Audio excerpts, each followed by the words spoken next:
العالمين والصلاة والسلام على سيد الأنبياء والمرسلين وعلى آله وصحبه أجمعين. أما بعد فأعوذ بالله من الشيطان الرجيم. بسم الله الرحمن الرحيم. حاميم والكتاب المبين إنا أنزلناه في ليلة مباركة إنا كنا منذرين فيها يفرق كل أمر حكيم أمرا من عندنا. وعن علي بن أبي طالب رضي الله تعالى عنه قال قال رسول الله صلى الله عليه وسلم إذا كانت ليلة النصف من شعبان فقوموا ليلها وصوموا نهارها فإن الله ينزل فيها لغروب الشمس إلى السماء الدنيا فيقول ألا من مستغفر فأغفر له ألا مسترزق فأرزقه ألا مبتلا فأعافيه ألا كذا ألا كذا حتى يطلع الفجر. رواه ابن ماجه. وعن عائشة رضي الله تعالى عنها قالت فقدت رسول الله صلى الله عليه وسلم ليلة فخرجت فإذا هو بالبقيع فقال رسول الله صلى الله عليه وسلم أكنت تخافين أن يحيف الله عليك ورسوله؟ فقلت يا رسول الله إني ظننت أنك أتيت بعض نسائك. فقال رسول الله صلى الله عليه وسلم هذا ليلة النصف من شعبان فيغفر الله تبارك وتعالى لأكثر من شعر عدد غنم كلب أو كما قال عليه الصلاة والسلام. حضرات گرامی معزز سامعین عظام، آج شعبان المعظم کی 10ویں تاریخ ہے اور جو شب آئے گی، رات آئے گی، وہ 11ویں کی رات ہوگی. اسی طرح سے اسی ہفتے میں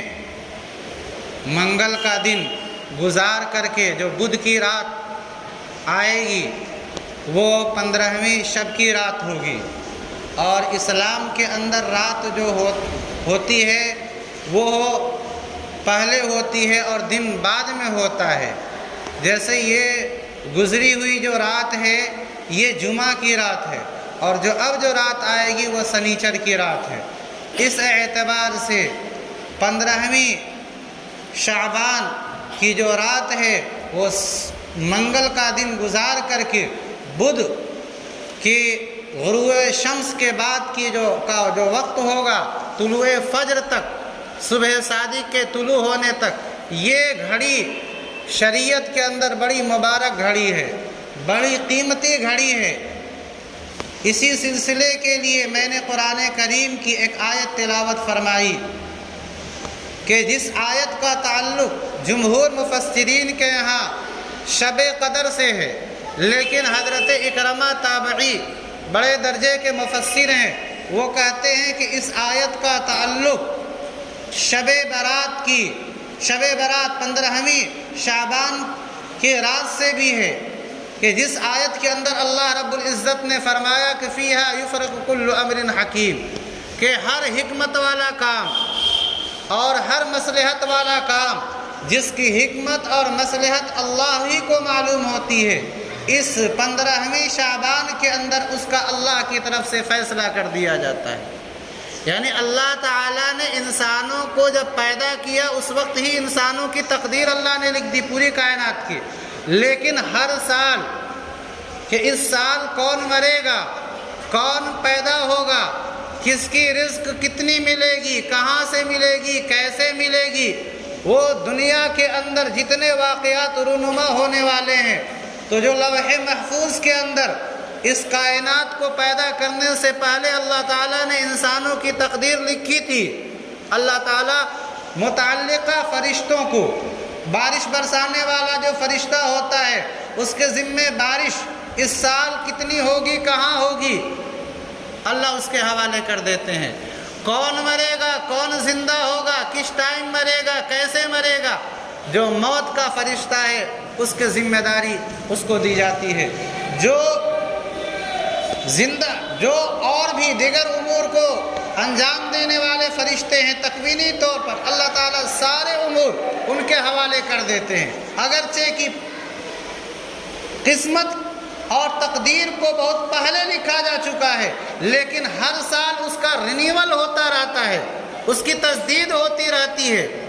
یہ کام اللہ رب العزت شعبان المعظم کے 15ویں شب کو کرتے ہیں، اور یہ عمل اللہ رب العزت کا غروب شمس سے، سورج ڈوبنے کے وقت سے لے کر کے فجر کی اذان کے ہونے سے پہلے پہلے تک ہوتا رہتا ہے۔ اسی لیے حضرت علی رضی اللہ تعالیٰ عنہ کی روایت ہے کہ حضرت علی رضی اللہ تعالیٰ عنہ نے فرمایا کہ اللہ کے نبی علیہ الصلوۃ والسلام نے فرمایا کہ اذا كانت لیلۃ النصف من شعبان، جب 15ویں شعبان کی رات آئے تو قوموا لیلہا، اس رات میں جگ کر کے اللہ کے لیے عبادت کرو، جتنی نفلی عبادتیں ہو سکتی ہیں، صلاۃ التسبیح خوب سے خوب پڑھو، صلاۃ التوبہ پڑھو، صلاۃ الحاجہ پڑھو، جتنی بھی قضائے عمری پڑھو، نفلی نمازیں پڑھو، جتنی ہو سکتی ہے عبادتیں کرو، قرآن کی تلاوت کرو۔ قوموا لیلہا، رات کو تم جگ کر کے اللہ کی عبادت کرو، اور صوموا نہارہا، اور دن کے اندر روزہ رکھو۔ یہ امر یہ اللہ کے نبی علیہ الصلوۃ والسلام کی طرف سے اختیاری ہے کہ آپ دن کو روزہ رکھ بھی سکتے ہیں، نہیں بھی رکھ سکتے ہیں، رات کو جگ کر کے عبادت کر بھی سکتے ہیں، نہیں بھی کر سکتے ہیں۔ اللہ کی طرف سے یہ حکم فرض نہیں ہے، اللہ کے نبی صلی اللہ علیہ وسلم کی طرف سے یہ حکم امت کے لیے لازم نہیں ہے۔ البتہ اگر ہم اس عمل کو انجام دیتے ہیں تو یہ ہمارے لیے باعث سعادت ہے، کیونکہ اللہ کے نبی علیہ الصلوۃ والسلام نے فرمایا کہ اس رات اللہ تعالیٰ آسمان دنیا پر نزول فرماتے ہیں، اور جیسے سورج غروب ہوتا ہے ویسے ہی اللہ رب العزت تشریف لے آتے ہیں اور اعلان فرماتے رہتے ہیں، الا من مستغفر، ہے کوئی مجھ سے مغفرت کا طالب، اپنے گناہوں کو بخشوانے کی کوشش کرنے والا، فاغفر لہ، کہ میں اس کے گناہوں کو بخش دوں۔ ہم میں سے ہر ایک کی یہ تمنا رہتی ہے، آرزو رہتی ہے، اس کے لیے ہم ہر طرح کی ممکنہ کوشش کرتے ہیں کہ ہمارے گناہ معاف ہو جائیں۔ اس شب میں اللہ رب العزت خود آسمان دنیا پر نزول فرماتے ہیں اور اعلان فرماتے ہیں، الا من مستغفر،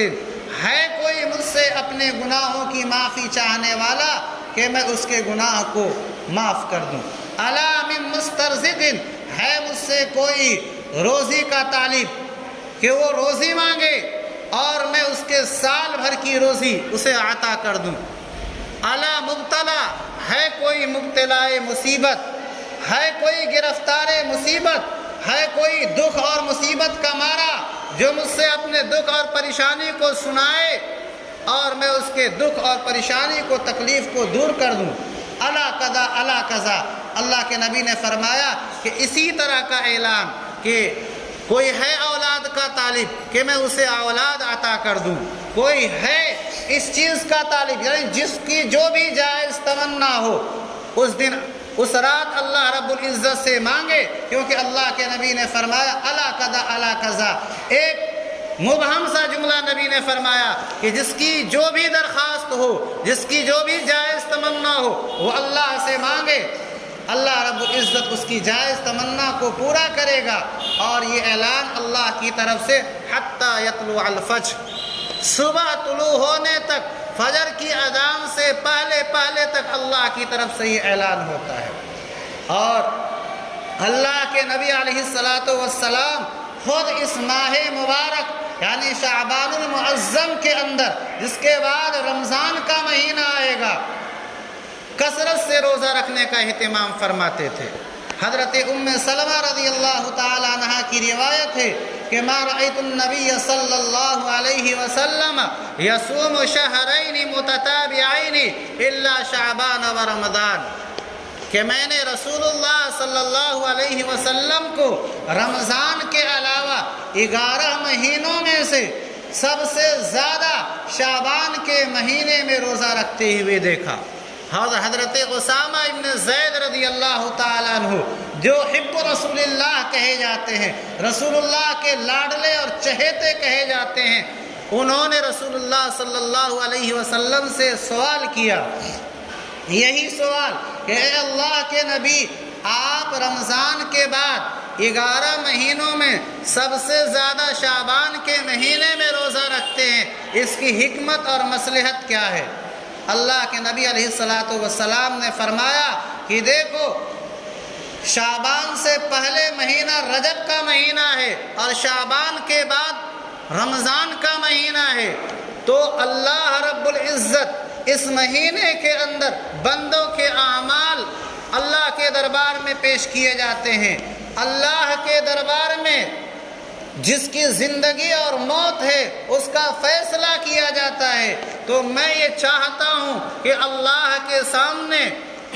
میرے اعمال پیش کیے جائیں اور میری روح قبض کی جائے، تو اس حالت میں قبض کی جائے کہ میں روزے سے رہوں۔ اس لیے میں اس مہینے کے اندر کثرت سے روزہ رکھا کرتا ہوں۔ اور ایک روایت کے اندر اللہ کے نبی علیہ السلام نے فرمایا، شعبان شہری و رمضان شہر اللہ، کہ شعبان میرا مہینہ ہے، یعنی ہر مہینہ اللہ کا مہینہ ہے، کیونکہ اللہ تعالیٰ نے ہی 12 مہینے پیدا کیے ہیں اور ان کے ایام پیدا کیے ہیں، لیکن اللہ کے نبی علیہ السلام نے اپنی اس کثرت عبادت کی وجہ سے، کثرت اہتمام کی وجہ سے شعبان کے مہینے کی اپنی طرف نسبت کی اور کہا شعبان میرا مہینہ ہے اور رمضان اللہ کا مہینہ ہے، اس لیے اس مہینے کے اندر ہمیں روزہ رکھنے کا بھی اہتمام کرنا چاہیے۔ اور اتفاق سے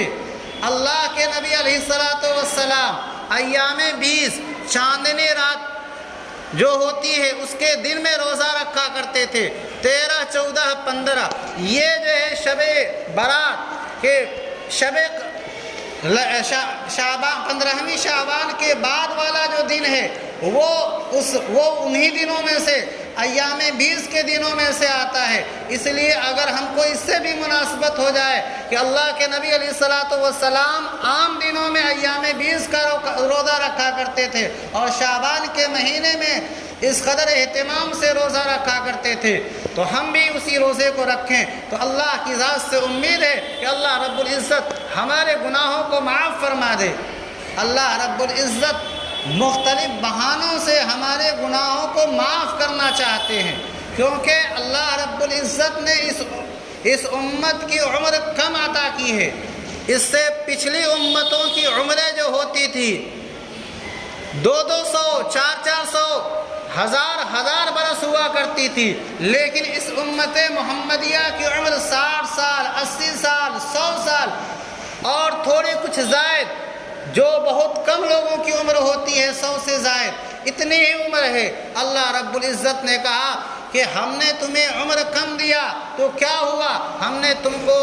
انعامات تم پر بہت کیے ہیں، چنانچہ تمہاری بعض نفلی عبادتوں پر بھی ہم نے مغفرت کا وعدہ کیا ہے۔ شاید یہ شب برات ہمارے گناہوں کی معافی، ہمارے رزق کو طلب کرنے کی رات ہو، تو اس رات کو بجائے ہم غفلت میں گزارنے کے،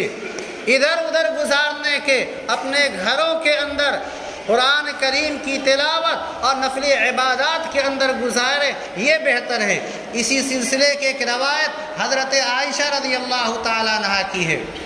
کہ حضرت عائشہ رضی اللہ تعالیٰ عنہ فرماتی ہیں کہ فقط لیلتاً، کہ میں نے رسول اللہ صلی اللہ علیہ وسلم کو ایک رات نہیں پایا۔ یہ اللہ کے نبی علیہ السلام کی وہ رات تھی جو حضرت عائشہ رضی اللہ تعالیٰ عنہ کے پاس گزاری جانی تھی۔ اسی لیے رات میں جب آنکھ کھلی حضرت عائشہ رضی اللہ تعالیٰ عنہ کی تو بستر مبارک پر آپ صلی اللہ علیہ وسلم کو موجود نہیں پایا، تو کہا فخرجت، اس کے بعد میں گھبرا کر کے نکلی کہ آپ صلی اللہ علیہ وسلم کہاں تشریف لے گئے، فَإِذَا هُوَ بِالْبَقِيعِ، تو دیکھا کہ آپ صلی اللہ علیہ وسلم جو ہے بقیع کے اندر جو مدینہ منورہ کی قبرستان ہے وہاں سے آپ صلی اللہ علیہ وسلم تشریف لا رہے ہیں۔ حضرت عائشہ رضی اللہ تعالی عنہ اس گھبراہٹ سے کہ کہیں نبی کی نظر نہ پڑ جائے مجھ پر، اور فوراً آ کر کے اپنے بستر پر سابقہ حالت کے مطابق لیٹ گئی۔ لیکن کوئی بھی آدمی بھاگتے ہوئے آئے اور بھاگتے ہوئے جائے تو آنے والے کو پتہ چل جاتا ہے۔ اللہ کے نبی علیہ الصلوۃ والسلام جب بستر کے پاس آئے، حضرت عائشہ رضی اللہ تعالیٰ عنہ کے سانس کی رفتار کو دیکھا تو آپ صلی اللہ علیہ وسلم نے کہا اکنتی تخافین ان یحیف اللہ علیک ورسولہ، کہ اے عائشہ کیا تم کو ڈر تھا کہ اللہ اور اس کے رسول تم پر کوئی زیادتی کریں گے، یعنی تمہاری باری ہے اور تمہاری باری کو چھوڑ کر میں کسی اور ازواج مطہرات کے پاس جاؤں؟ کہا اے اللہ کے نبی مجھے ایسا نہیں کہ اللہ اور اس کے رسول کے ظلم کا ڈر ہو، بلکہ مجھے یہ اندیشہ ہوا، ایک انسانی طبیعت کے مطابق میرے ذہن میں یہ خیال آیا کہ انی ظننت انک اتیت بعض نسائی، کہ مجھے لگا کہ آپ ازواج مطہرات میں کسی کے پاس تشریف لے گئے ہیں، اسی لیے میں گھبرا کر کے کمرے سے نکل گئی۔ اللہ کے نبی علیہ الصلوۃ والسلام نے فرمایا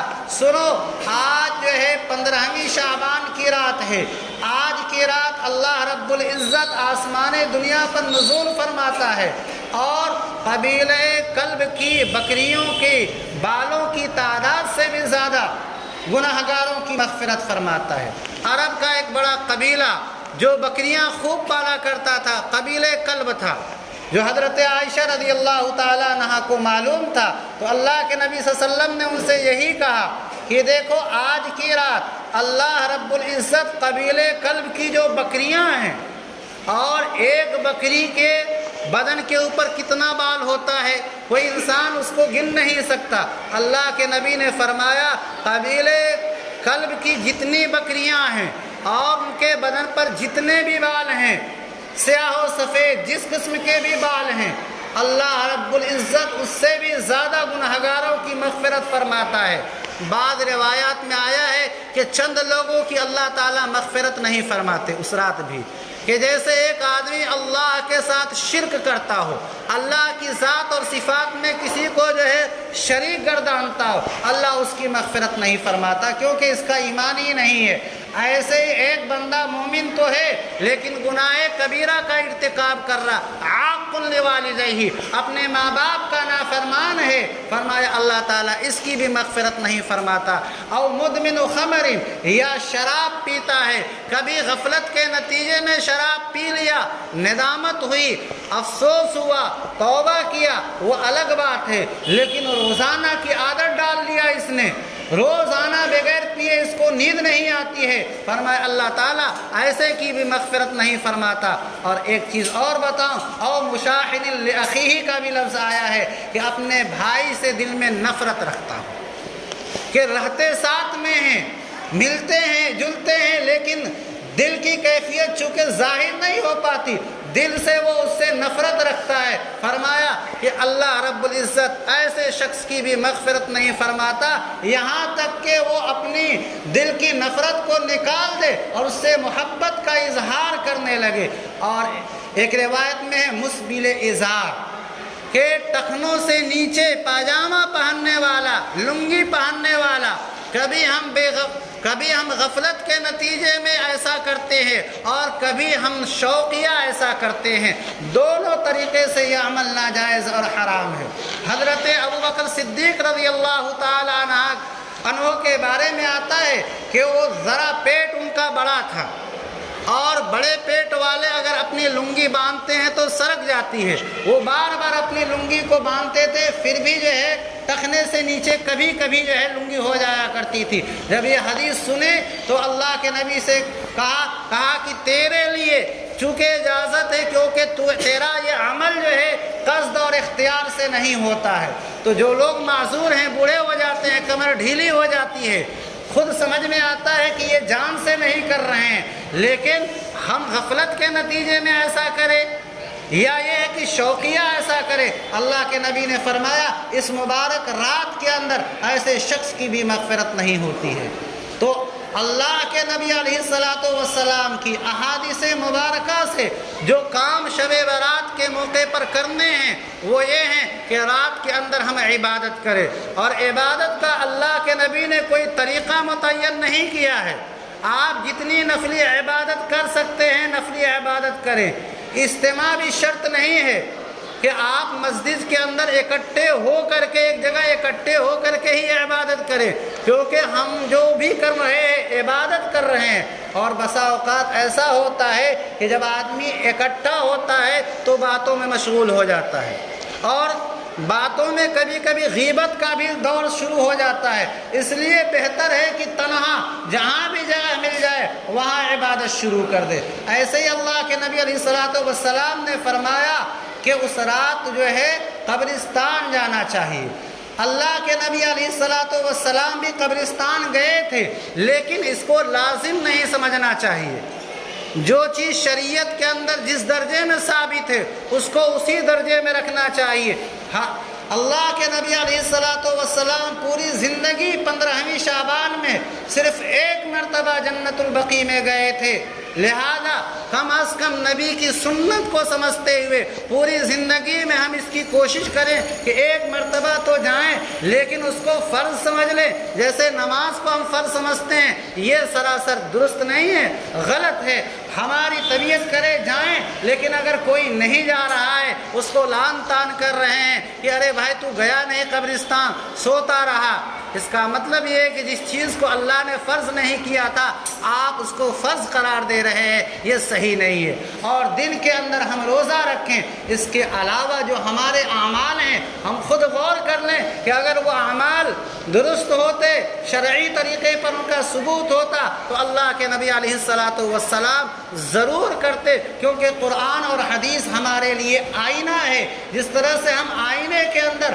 اپنا چہرہ دیکھ کر کے اپنے چہرے کی گندگی کو دور کرتے ہیں، ایسے ہر مسلمان اگر صحیح طریقے پر زندگی گزارنا چاہتا ہے تو اس کے لیے آئینہ قرآن اور حدیث ہے۔ اللہ کے نبی صلی اللہ علیہ وسلم نے فرمایا کہ لوگوں، میں دنیا سے تو جا رہا ہوں، ہر کوئی کہے گا میں اپنے ابا کی تقلید کروں گا، وہ کہے گا میں اپنے دادا کی بات مانوں گا، وہ کہے گا میں اپنے فلاں پیر کی بات مانوں گا۔ اللہ کے نبی نے کہا تم سب باتوں کو چھوڑ کر کے تم میں اللہ کی کتاب قرآن کو تھام لینا، میری حدیثوں کو تھام لینا، کیونکہ قرآن کے اندر اور حدیثوں کے اندر جو کچھ لکھا ہے وہ کبھی بھی اس کے اندر رد و بدل نہیں ہے، اور کسی طرح بھی نفس کے تقاضے سے، وہ ہر طرح کے نفس کے تقاضے سے پاک ہے۔ اللہ کے نبی صلی اللہ علیہ وسلم نے فرمایا ترکت فیکم امرین، کہ میں تمہارے درمیان دو چیزیں چھوڑ کر کے جا رہا ہوں، کتاب اللہ و سنت رسولہ، اللہ کی کتاب قرآن کو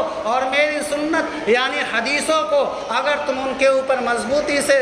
عمل پیرا رہے لن تضلوا ابدا، کبھی بھی گمراہ نہیں ہو سکتے۔ ایک دوسرا اور اہم اعلان آپ حضرات سے یہ کرنا ہے،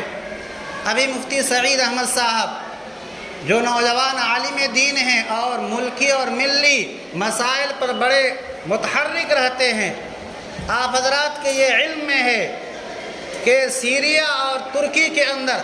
کس قدر جو ہے آسمانی آفت آئی اور اس سے ہمارے مسلمان بھائی دوچار ہوئے، بچے یتیم ہو گئے، عورتیں بیوہ ہو گئیں، ان کے بدن کے کپڑے بھی نہیں رہے، ان کے گھر مکان سب تباہ ہو گئے۔ اللہ کے نبی علیہ السلام نے کہا کہ مسلمان ایک دوسرے کے لیے بھائی بھائی ہیں، اور یہ ایک جسم کی طرح ہے کہ ایک عضو کو تکلیف پہنچتی ہے تو پورا جسم تکلیف محسوس کرتا ہے۔ آج الحمدللہ ہمارے ملک ہندوستان کے ہر کونے سے ترکی اور سیریا کے مسلمانوں کے لیے امدادی رقوم بھیجی جا رہی ہیں۔ ہم میں سے ہر کوئی اپنے توسط سے وہاں تک اپنی رقم پہنچانے پر قادر نہیں ہے۔ اللہ تعالیٰ نے مسلمانوں کو